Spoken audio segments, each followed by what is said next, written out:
conversar um pouquinho sobre os nossos distúrbios plaquetários, né? A gente viu como é que as plaquetas são formadas, como é que acontece todo o processo da cascata de coagulação, né? Que é extremamente importante para o nosso organismo, para que a gente consiga manter o equilíbrio, né? E para que a gente consiga preservar o volume sanguíneo. O processo de coagulação ele vai atuar como essencial. Bom dia, Luísa, tudo bem? Então, hoje a gente vai conversar sobre alguns distúrbios que podem trazer uma alteração, né, nesse equilíbrio de hemostasia, que é entre fatores pró e anticoagulantes, e que podem comprometer, então, o processo de coagulação em si, tá? Vamos iniciar falando um pouquinho sobre o que é o normal, né? O normal é que a gente tenha circulante de 150 mil a 400 mil plaquetas por milímetro cúbico de sangue. Como que a gente vai avaliar isso, né? Essa avaliação ela vai acontecer através do hemograma do nosso paciente, onde a gente vai conseguir observar, então, a contagem dessas plaquetas, tá? Então, aqui a gente tem um hemograma completo, né? Só para revisar rapidamente, o nosso eritrograma faz a avaliação, né? Dos eritrócitos ou glóbulos vermelhos. Então, aqui a gente vai ter parâmetros de contagem de eritrócitos, de concentração de hemoglobina, de porcentagem que o total de eritrócitos representa ali no volume sanguíneo que eu tenho, e os parâmetros, né, hematimétricos, os índices hematimétricos, que avaliam o tamanho e a morfologia das nossas hemácias, para dizer se nós estamos com tudo normal, se nós estamos com anemia, caso estejamos com anemia, quais são as características dessa anemia, tudo isso é avaliado dentro do nosso eritrograma. Dentro do nosso leucograma, a gente vai avaliar todos os nossos leucócitos, né? Então, dentro do leucograma, a gente avalia o total de leucócitos, são avaliadas em número, para que eu saiba aproximadamente qual é o número dessas plaquetas, e alguns hemogramas atualmente ainda trazem uma avaliação de distribuição de tamanho dessas plaquetas, né? Lembrando que as plaquetas elas têm um formato discoide, mas que como elas são um fragmento de célula, a gente não vai ter um padrão muito grande em tamanho de plaquetas, né? Elas podem variar em tamanho e podem ter algumas variações de forma. Então, de um modo geral, a gente vai avaliar o número de plaquetas circulantes para a gente ter uma ideia mais ou menos como é que estaria a hemostasia do nosso paciente. Claro que para conseguir avaliar todo o processo de hemostasia do paciente, a gente precisaria fazer um coagulograma, né, que vai avaliar todos os parâmetros envolvidos no controle da cascata de coagulação desse paciente para entender se essa coagulação está acontecendo de uma forma normal ou não.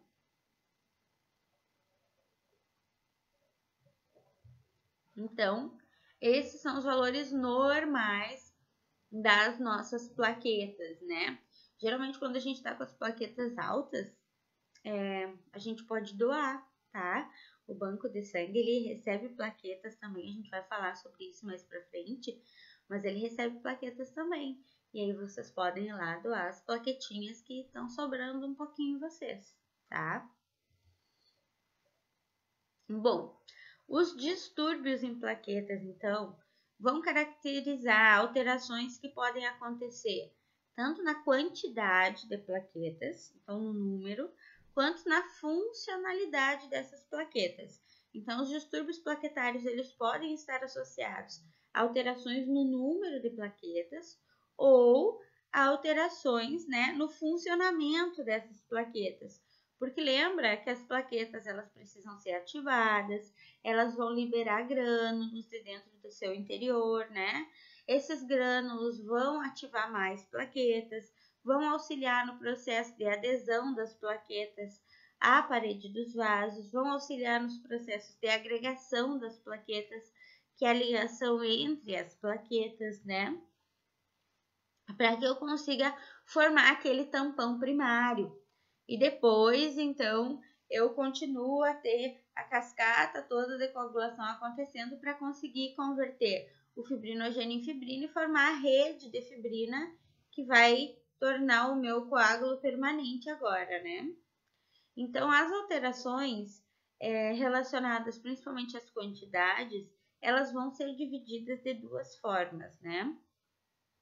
Como a trombocitose e como a trombocitopenia, tá? Por que trombocitose? Por que trombocitopenia? Porque a plaqueta, ela também é chamada de trombócito, tá? Então, trombocitose é quando eu tenho um aumento no número de plaquetas, né? Um aumento acima do meu valor de referência, que é aqueles 400 mil. E a trombocitopenia é quando eu tenho um valor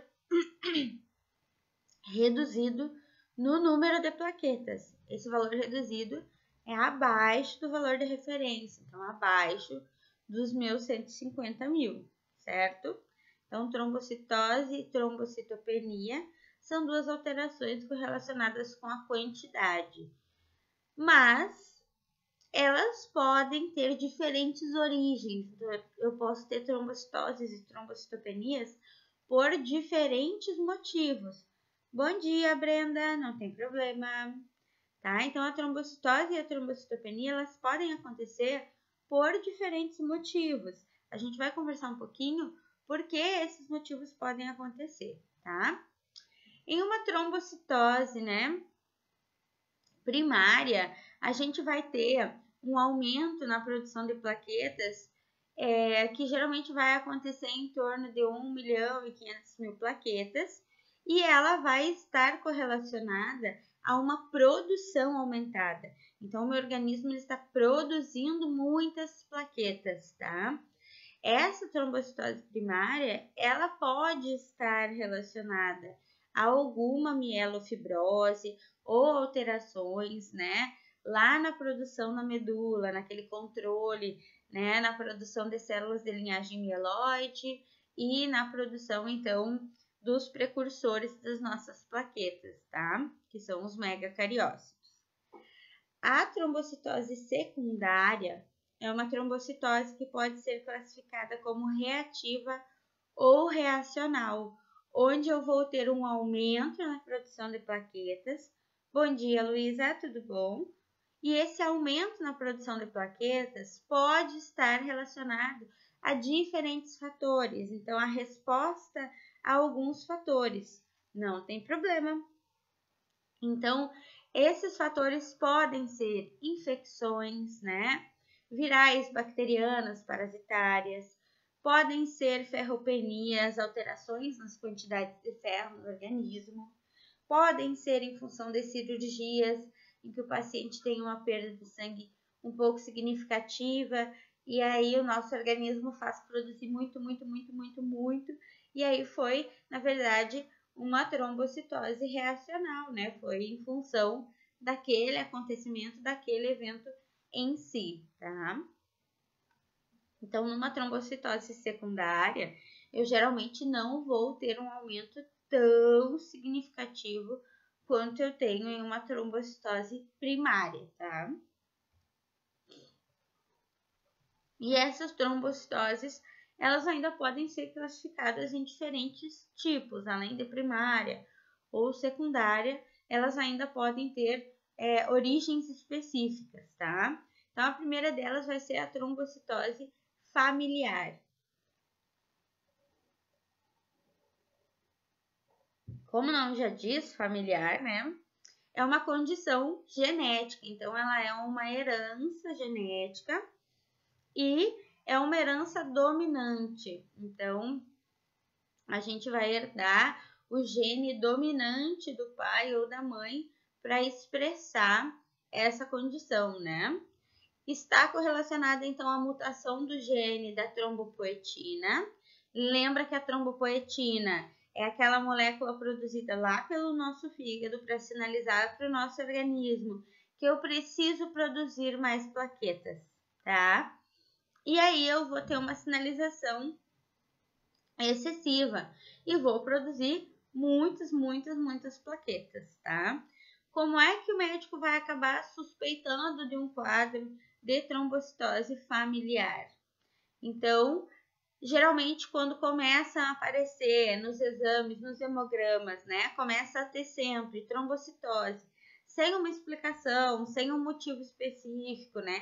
Sem uma infecção recente, sem um procedimento cirúrgico recente, sem nada disso. Geralmente, quando isso acontece, né, em crianças ou em adultos jovens, já é um sinal para indicar uma pesquisa familiar. Então, fazer exames nos familiares para verificar se isso se repete também, né? Se essa trombocitose vai se repetir nos exames. E a partir daí é possível, então, fazer a análise genética, né? Como é uma condição genética, não tem como a gente mudar isso, né? Mas tem como controlar com alguns medicamentos que podem auxiliar no controle dos processos de coagulação sanguínea para evitar que esse paciente acabe formando trombos, tá? Depois, a gente tem... Deixa eu silenciar aqui, que eu achei que eu tivesse silenciado esse menino.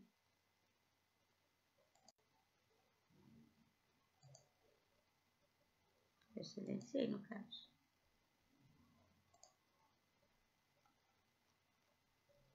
Tá. Seguindo. Então, depois a gente tem a trombocitemia essencial. Estão vendo? Ah, sim, então tá. Essa trombocitemia essencial, ela vai estar correlacionada, né, a um aumento nas nossas plaquetas em função de alguma alteração, principalmente na nossa medula, né? Então, ela geralmente está relacionada a uma síndrome mieloproliferativa. O que é isso, né? Uma alteração no controle da proliferação lá na medula das células de linhagem mieloide. Então, essa síndrome mieloproliferativa, a professora tá gaga hoje, né? Ela vai trazer um aumento na produção das plaquetas, geralmente um aumento na produção de outras células também, mas principalmente aqui para nós, as plaquetas, né? Geralmente, essa é uma trombocitose que vai ser acompanhada de eventos hemorrágicos ou de eventos trombóticos. Entendam que nem sempre, porque eu tenho um monte de plaquetas, eu vou ter todas elas funcionais, né? Então, pode acontecer.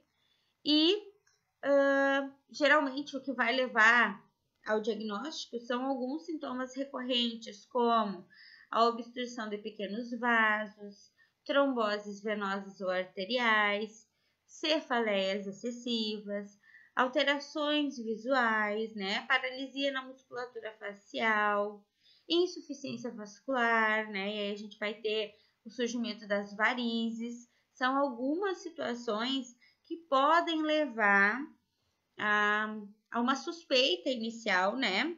Para a presença de uma trombocitemia essencial, tá?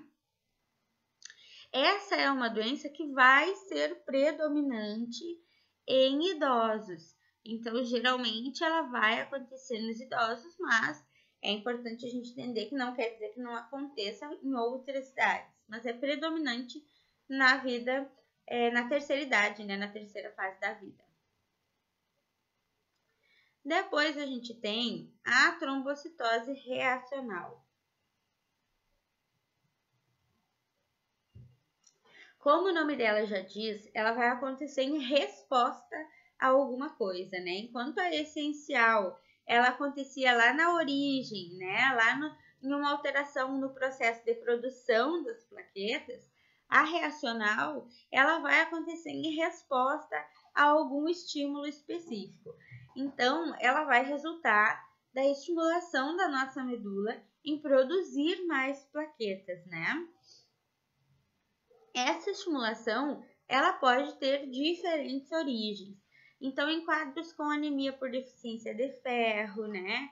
Em algumas endocrinopatias, como diabetes mellitus, o hipotireoidismo. Alguém me perguntou, não sei se foi nessa turma, se o diabetes poderia comprometer alguma coisa na coagulação, mas não lembro se foi nessa turma.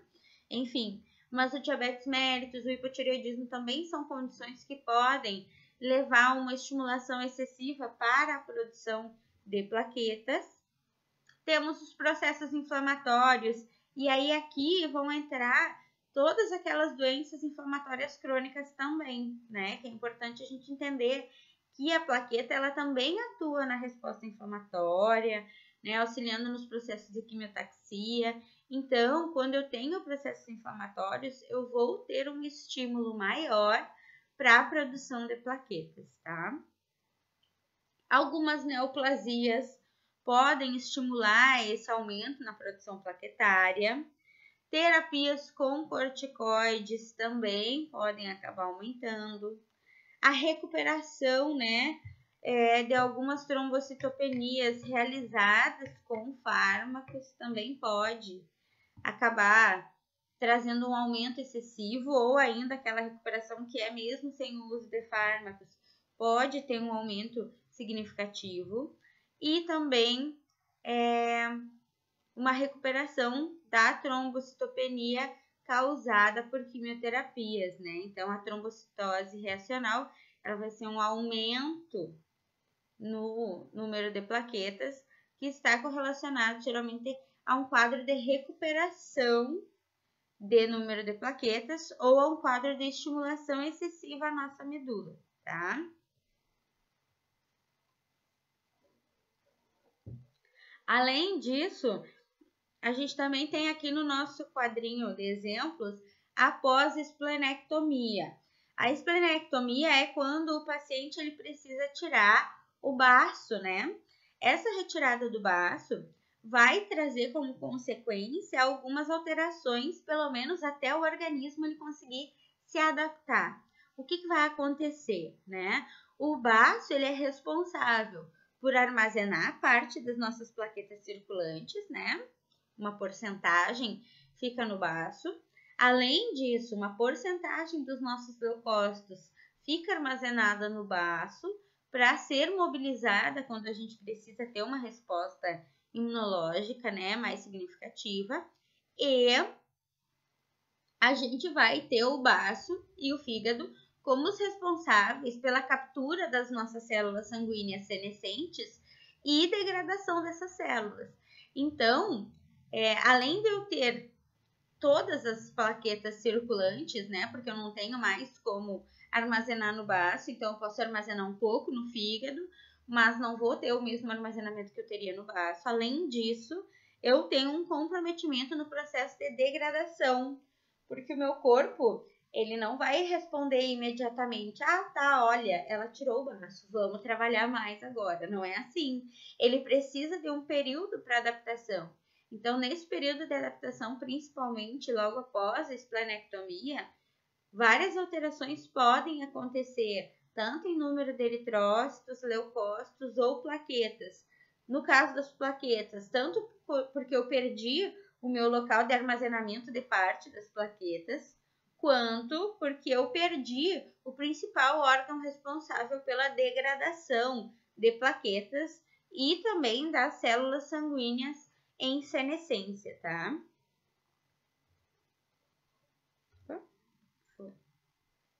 E a gente tem como diferenciar, né, a trombocitose essencial e a reativa, tá? Então, a essencial, ela vai estar correlacionada de um modo geral à origem, né, ao surgimento, à produção dessas plaquetas. Então, a gente tem a essencial, geralmente, com o paciente apresentando eventos trombohemorrágicos, né? Apresentando uma esplenomegalia, que é o aumento do baço, apresentando o aumento de megacariócitos na medula óssea. Então, se faz um aspirado desse paciente da medula, vai se encontrar sim um aumento significativo de megacariócitos, tá? E tanto na essencial quanto na reacional, a gente pode ou não ter algumas alterações citogenéticas acontecendo. Mas, de um modo geral, na essencial, eu vou ter principalmente alterações relacionadas à origem, tá? Essencial, pensa em essência, na origem dessas células, certo? E a reacional vai ser uma trombocitose em resposta a alguma coisa, né? Então, na essencial, eu vou ter um aumento crônico de plaquetas, e o crônico quer dizer que isso se mantém, é um aumento que vai acontecendo e se mantém ao longo do tempo. Numa trombocitose reacional, geralmente essa situação é mais aguda, é pontual, é logo após o evento que promove o aumento no número de plaquetas, tá? Uma trombocitose essencial, ela não tem outras doenças associadas, porque o problema é na origem, né, na produção. E o problema não, o problema sim, mas o excesso, né? E uma trombocitose reacional, ela vai ter outras doenças associadas que vão acabar promovendo essa estimulação excessiva, tá? Além disso, em uma trombocitose reacional, eu geralmente vou ter aumento daquelas proteínas que sinalizam um processo inflamatório, que são as proteínas de fase aguda, que a gente chama, né? Então, são proteínas que sinalizam um processo inflamatório, elas geralmente vão estar aumentadas e isso vai causar como consequência uma mobilização maior e uma produção maior de plaquetas, tá? Depois, a gente tem as trombocitopenias, né?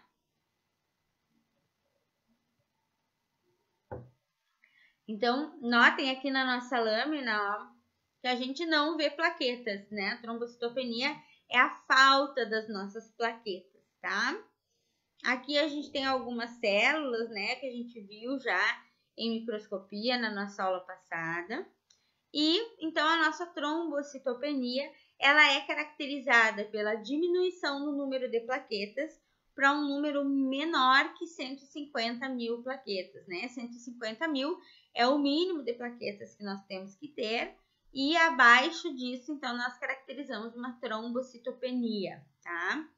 Então, quando o nosso paciente tem uma redução até mais ou menos 4 mil plaquetas, que é bastante, né?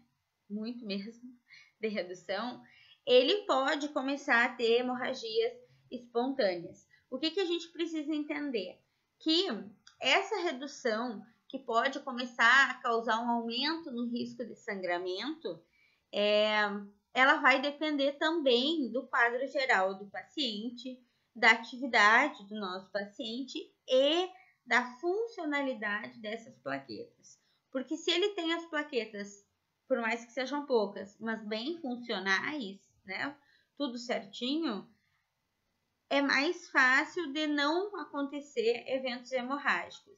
Agora, se o paciente, além de ter uma trombocitopenia, ele tem uma alteração funcional nas plaquetas, aí o risco de eventos hemorrágicos aumenta muito, tá?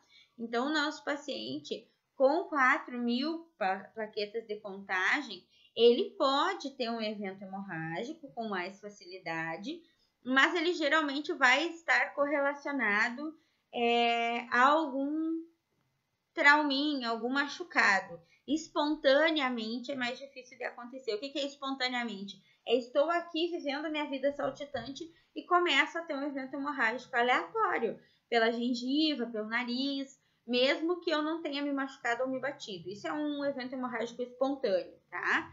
Então, com uma contagem de 4 mil plaquetas ainda, o nosso paciente ele geralmente vai ter um evento hemorrágico correlacionado com uma lesão, com um corte, com algum machucado, né? E não necessariamente espontâneo. Já quando o nosso paciente ele chega em uma contagem de mais ou menos 1000 plaquetas, aí sim a gente vai ter uma chance maior de ter um evento hemorrágico espontâneo. Como eu falei antes, pode não acontecer hemorragia?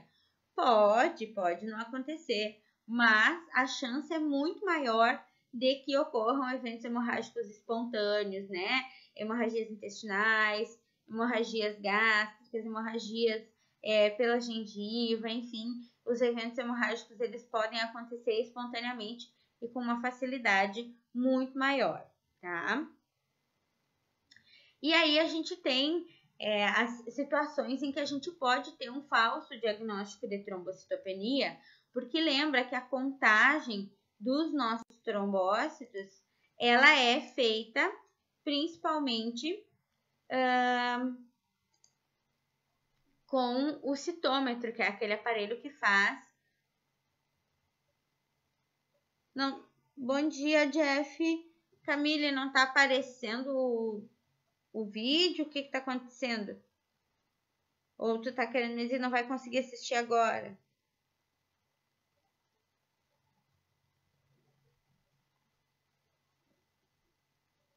Me conta aí. Acho que não tá conseguindo assistir agora, é isso? Não tem problema. Se é isso, tu pode assistir depois, caso tu não esteja conseguindo agora, tá? Que ela fica salva ali no feed. Tá bom?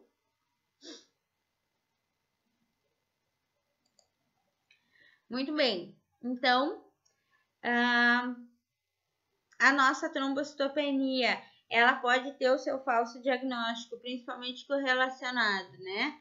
Há problemas na coleta, a gente falou sobre essas situações já em aula, né? É muito importante que a gente tenha alguns cuidados específicos com a coleta, com a homogeneização dos nossos tubos, para garantir que a amostra ela vai ter qualidade, né? Então, algumas vezes pode acontecer durante a coleta algum trauma, né? A coleta pode ser uma coleta difícil, uma coleta traumática. Traumática eu quero dizer para o vaso, não para a pessoa, né? Que pode levar a um aumento no processo de agregação plaquetária, tá? E é importante, então, quando isso acontece, que a gente faça a avaliação através da distensão sanguínea, que é o esfregaço sanguíneo. Então, o esfregaço sanguíneo ele precisa ser realizado para que a gente consiga avaliar se realmente esse diagnóstico de trombocitopenia está correto ou não, tá? Além disso, então, uma contagem baixa pode acontecer por agregação das plaquetas no EDTA, por falta de homogeneização, ou ainda por aderência das plaquetas e leucócitos, que podem acontecer também, tá? E aí a gente tem várias causas aqui que podem causar uma trombocitopenia, né? Então, a gente pode ter a trombocitopenia hipoproliferativa, que vai estar correlacionada a uma produção diminuída, né? As plaquetas, elas são normais, são funcionais, mas eu reduzi muito a produção dessas plaquetas, né? Isso pode acontecer, por exemplo, em um paciente que faz radioterapia, ou que faz uso de algum fármaco, né, que possa suprimir o processo de hematopoese, tá? Então, essa trombocitopenia hipoproliferativa, ela vai estar relacionada a uma redução na produção das plaquetas, certo? Temos a trombocitopoese ineficaz, que é quando eu tenho um aumento na produção de megacariócitos, porém uma diminuição nas plaquetas, né? E aí eu não vou estar conseguindo liberar plaquetas lá da medula. Eu consigo maturar o megacariócito, mas eu não consigo liberar as plaquetas. E aí é uma alteração provavelmente mieloproliferativa, que pode estar relacionada, né, a alguma displasia, enfim, que possa estar acontecendo na medula. Depois a gente tem a trombocitopenia causada pelo aumento do sequestro. Esse sequestro é feito pelo baço, né, para fazer a degradação, a destruição das nossas plaquetas. Então, se o baço aumenta o seu ritmo de sequestro, eu vou ter sim uma trombocitopenia. Isso geralmente vai acontecer quando o nosso paciente tem esplenomegalia. E aí a gente tem algumas patologias associadas que fazem com que o paciente tenha uma esplenomegalia e, consequentemente, tenha esse aumento do sequestro, tá? Além disso, eu posso ter o aumento da destruição causada por outros fatores. Por exemplo, destruição causada por anticorpos. Essa destruição causada por anticorpos, ela pode ser promovida por drogas específicas, né? Que acabam tendo como consequência a estimulação da ação de anticorpos contra as nossas plaquetas. Pós-infecção, então, quando a gente tem alguma infecção, os nossos anticorpos eles começam a reagir posterior à infecção, muitas vezes, com as plaquetas, ou com os eritrócitos. Geralmente, são infecções que causam uma resposta imunológica mais exacerbada, né? Temos ainda a destruição por anticorpos no período neonatal, principalmente quando a gente tem algumas respostas associadas, tá? Então, por exemplo, isso acontece com mecanismos que são semelhantes ao que acontece na anemia hemolítica. O bebê ele começa a ter as suas células degradadas porque ele recebeu anticorpos da mãe, tá? Então, pode acontecer sim que o bebê acabe recebendo alguns anticorpos da mãe e que esses anticorpos comecem a atacar as plaquetas do bebê, tá? Depois a gente vai ter destruição por consumo. Essa destruição por consumo, como o nome já diz, ela está acontecendo porque eu estou utilizando muito essas plaquetas. E aí deixa eu puxar vocês um pouquinho mais para trás, que eu me escorei aqui na mesa e fico muito grandona ali no vídeo. Essa destruição por consumo, ela vai acontecer principalmente nos quadros de coagulação intravascular disseminada, tá? Que é o CIVD, né? Essa coagulação intravascular disseminada, ela vai consistir na formação de trombos dentro dos vasos, né? E, consequentemente, o paciente pode ter quadros de tromboses, embolias, enfim, obstruções que podem trazer danos mais significativos, tá? A destruição por contato, ela vai acontecer principalmente em pacientes que têm válvulas cardíacas, alguns enxertos, né? Que vão acabar causando uma lesão mecânica. Então, quando o sangue passa pela válvula ali, as células que se chocam com essa válvula ou que sofrem o impacto da válvula em si, elas acabam se rompendo, né? Essa lesão vai comprometer tanto plaquetas quanto eritrócitos também, tá? Pacientes infectados com HIV ou com hepatite C podem ter uma redução também, né, no número de plaquetas, principalmente porque eles têm um processo inflamatório crônico acontecendo, estão respondendo imunologicamente o tempo todo, né? Na gravidez, é comum que se tenha uma redução de 10 a 30% no número de plaquetas também, tá? E aí a gente tem algumas outras causas para trombocitopenia. Então, a gente pode ter uma trombocitopenia induzida por infecções. Então, infecções virais, bacterianas ou de protozoários, que podem interferir tanto na produção quanto na destruição dessas plaquetas. Então, esses mecanismos, né, que levam à destruição das plaquetas podem ser mecanismos imunes, podem ser através de anticorpos, como a gente comentou agora, ou ainda podem ser através da captura excessiva estimulada pela própria infecção, tá? Então, a gente tem como exemplo ali o HIV, o Epstein-Barr, citomegalovírus, que são situações em que o paciente tem esplenomegalia, a dengue, em que a gente vai ter alterações, né, hematológicas significativas no nosso paciente, e aí a gente pode ter anticorpos que vão reagir diretamente com as plaquetas. A gente tem a trombocitopenia induzida por fármacos que suprimem a medula, ou ainda que estimulam a produção de anticorpos antiplaquetas, tá? Esses fármacos que suprimem a medula, eles são bastante comuns, né? a gente tem alguns tratamentos, como por exemplo da toxoplasmose, que utiliza conjunto, né, associações de fármacos, e alguns são supressores da medula, que atuam logo em seguida após o uso, né, do medicamento. E a gente tem alguns pacientes que fazem uso contínuo de medicamentos que podem levar à supressão medular. Então, isso pode levar a uma trombocitopenia, sim, tá?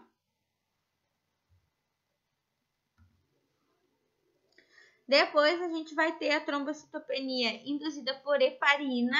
A heparina é um anticoagulante utilizado na terapia, né? O nosso paciente ele vai utilizar a heparina principalmente quando ele precisa ficar anticoagulado em quadros de CIVD, por exemplo, se utiliza a heparina para evitar a formação de trombo. Porém, ela pode levar a um quadro de trombocitopenia, porque na verdade a heparina ela tem como objetivo principal impedir a cascata de coagulação. A gente falou na aula passada sobre isso, né? Ela tem como objetivo principal impedir a cascata de coagulação. Então, ela vai formar um complexo, né? Com alguns fatores da cascata de coagulação e não vai deixar a coagulação acontecer. Porém, o uso prolongado, né, ele pode trazer alguns problemas. Então, ele pode trazer estimulação para a formação de anticorpos que vão complexar com alguns fatores de ativação plaquetária. E aí, a gente vai ter ativação das plaquetas e a trombocitopenia ela vai acontecer por consumo.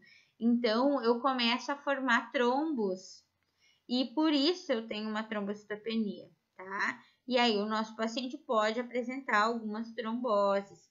Por isso que é importante, por isso que os médicos, eles fazem por um período bem significativo, o acompanhamento do paciente que faz uso de heparina, primeiro para o ajuste adequado da dose, né? E posteriormente para acompanhar realmente como é que está a atuação do fármaco, porque é preciso detectar se essa alteração começa a acontecer ou não, tá? A gente tem ainda a trombocitopenia pelo hiperesplenismo, então pela esplenomegalia, né? Eu tenho um aumento significativo do baço e ele começa a reter uma massa plaquetária bem significativa, né? Geralmente, nessas situações, a gente não vai ter nenhuma alteração significativa na medula óssea do nosso paciente, mas a gente vai ter quadros de infecções associadas, processos inflamatórios, né? Doenças hematológicas, neoplasias, que possam estar correlacionadas a essa esplenomegalia. E aí, consequentemente, o baço começa a reter muito mais células, tá? Depois, a gente vai ter a púrpura. A púrpura, ela é uma doença que é ocasionada pela deficiência plaquetária, então pela redução das plaquetas, mas também por alterações nos vasos sanguíneos, tá? Então, a púrpura é uma doença hemorrágica que vai promover sangramentos que vão aparecer na nossa pele como manchinhas, né? Várias manchinhas avermelhadas ou arroxeadas, porque os sangramentos, eles acontecem geralmente nas camadas, né, da pele. A gente tem diferentes tipos de púrpura, né? Então, a gente tem a púrpura trombocitopênica idiopática, onde a gente vai ter as plaquetas sendo destruídas por anticorpos. Isso pode ser desencadeado por quadros de virose significativos, que acontecem principalmente na infância, por uso de drogas específicas, né, que possam levar a essa formação de anticorpos, ou ainda sem um motivo específico aparente, e aí se precisa fazer, né, pesquisa para diagnóstico. Geralmente, nesses quadros, o paciente ele vai apresentar quadros de sangramento grave, né, bolhas hemorrágicas na pele, na boca, sangramentos nas mucosas, tá?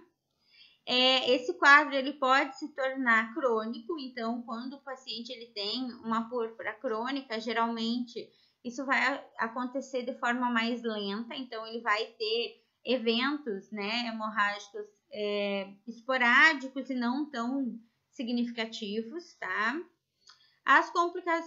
Ela pode acontecer em função de complicações por doenças imunológicas, então principalmente doenças autoimunes, e as grávidas elas podem passar anticorpos para o bebê, como eu falei antes, né? É uma das situações em que eu posso ter uma trombocitopenia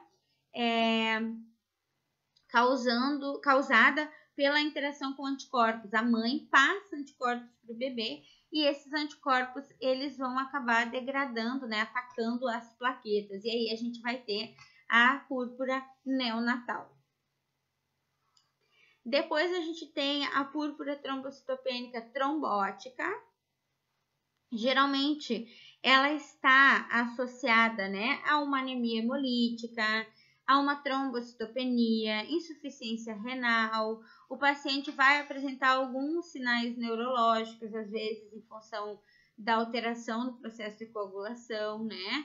E pode apresentar febre. O que acontece aqui é que as moléculas de von Willebrand, que é um dos fatores de coagulação, elas são maiores que o normal.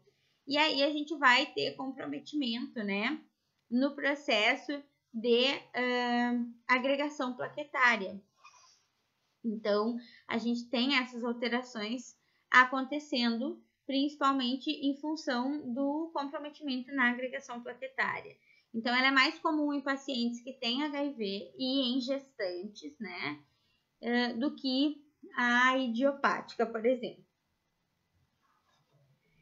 Depois a gente tem a púrpura adquirida. Ela geralmente vai estar correlacionada a aplasias ou hipoplasias megacariocíticas, então alterações lá na medula. Vai resultar, né, em uma trombocitopenia grave no sangue e provavelmente isso pode estar relacionado ao desenvolvimento de anticorpos contra a trombopoetina, que é a proteína que estimula a produção de plaquetas, ou contra os megacariócitos lá na nossa medula, tá? Então, a púrpura trombocitopênica adquirida, ela, como o nome já diz, ela vai se desenvolver ao longo do tempo e ela pode estar relacionada tanto a alterações na medula, quanto ao início de produção de anticorpos, de autoanticorpos, né? Anticorpos contra a trombopoetina ou contra os megacariócitos. Depois a gente ainda pode ter distúrbios qualitativos, né? Então, são distúrbios no funcionamento das nossas plaquetas. A partir daí, a gente tem algumas especificações, né? Então, para diagnosticar esses distúrbios, eles vão entrar como suspeitos, né? Principalmente quando o nosso paciente, ele apresenta sangramentos da pele ou mucosa, mas ele tem uma contagem normal de plaquetas. Então, geralmente, esse paciente ele tem contagem normal, tem número de plaquetas normal, porém, ele fica apresentando sangramentos, né? Na mucosa, na pele, sangramentos na gengiva e mesmo com plaquetas normais, número de plaquetas. Então, isso leva a uma desconfiança de que, na verdade, o funcionamento dessas plaquetas é que esteja comprometido, né? Essa situação ela pode ser hereditária ou ela pode ser adquirida. Quando ela é hereditária, é uma condição genética, então a gente não tem como eliminar uma condição genética, mas em algumas situações a gente tem fármacos que nos ajudam a conviver com a situação, tá? Então a gente tem 3 exemplos aqui, né? A doença de Glanzmann, que vai ser quando o nosso paciente ele não apresenta algumas glicoproteínas de superfície das plaquetas, tá? Então, lembra que as glicoproteínas de superfície, elas são importantes para os processos de agregação e adesão plaquetária, para que a gente consiga formar aquele tampão primário que é ligado à parede do vaso e que é ligado às fibras de fibrinogênio, que posteriormente vão ser convertidas em fibrina, né? Então, o que vai acontecer é que o nosso paciente aqui com a doença de Glanzmann, ele não tem algumas glicoproteínas, portanto, ele não consegue se ligar ao fibrinogênio durante o processo de ativação plaquetária e não vai conseguir fazer a agregação plaquetária de forma eficiente, né? Depois, a gente tem a síndrome de Bernard-Soulier, que vai ser quando o nosso paciente ele tem a ausência da glicoproteína 1B na sua superfície, e essa vai ser a glicoproteína que consegue se ligar com o fator de von Willebrand. Lembra que o fator de von Willebrand é o fator que faz com que a minha plaqueta consiga se ligar lá na parede do vaso, para fazer a adesão plaquetária. Então, aqui eu tenho o comprometimento do processo de adesão plaquetária, e aí eu não vou conseguir formar os tampões plaquetários. Eu formo alguns agregados de plaquetas, né? Mas eu não consigo fazer a adesão na parede do vaso. Então, notem que é possível encontrar alguns agregados aqui de plaquetas, mas eu não consigo aderir ela na parede do vaso para conseguir conter os episódios de sangramento, né? E a gente tem a doença do armazenamento, que vai ser, então, uma doença que é de herança dominante e vai resultar, então, numa anormalidade na formação dos grânulos das plaquetas, aqueles grânulos que a gente precisa liberar para fazer todo o processo de ativação plaquetária e de ativação da cascata de coagulação. Então, o meu paciente ele não consegue liberar esses grânulos do interior da plaqueta e não consegue, então, fazer a sequência do processo de ativação da coagulação. O que vai acontecer é que ele vai ter, então, comprometimentos em todo o processo de coagulação. Certo? Essa avaliação é para amanhã. Ou para quarta que vem. Então, esses distúrbios, eles são genéticos de um modo geral, né? Mas algumas alterações, elas podem acontecer ao longo do tempo. A doença do armazenamento, ela pode acontecer também por outros estímulos que possam impedir essa liberação de grânulos e não necessariamente por uma função genética, tá? Certo, gente? Então, a gente vai ter vários fatores que podem comprometer a coagulação do nosso paciente.